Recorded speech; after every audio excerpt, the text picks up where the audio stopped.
দেখুন আজ আমি মোগলাই পরোটা করছি। মোগলাই পরোটা কীভাবে করছি দেখুন।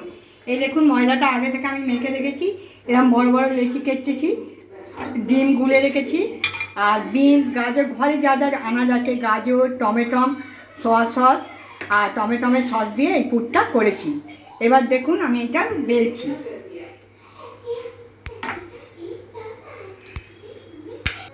এই যে পুরটা আমি দিলাম, এই দেখুন। এবার এর উপর আমি ডিম দিচ্ছি।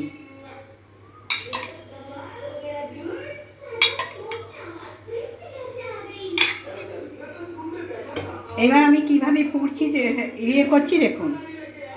এটা এদিকে দিলাম, এটা এদিকে দিলাম। এবার এইটা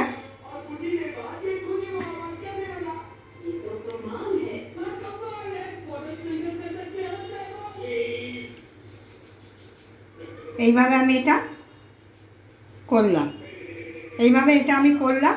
এইবার দেখুন কড়াই আগে থেকে তেল দিয়ে রেখেছি, তেলে ছেড়ে দিলাম।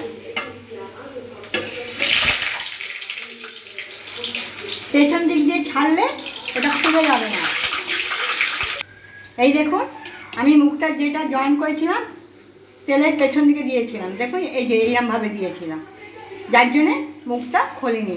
এই দেখুন এটা ছোট হয়ে গেছে, আমি বড় করে করিনি, ছোট করেই করেছি।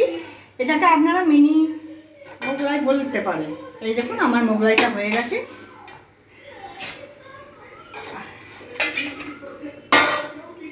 এই দেখুন ভিডিওটা কেমন হলো কমেন্ট করে জানাবেন বা লাইক করে দেবেন।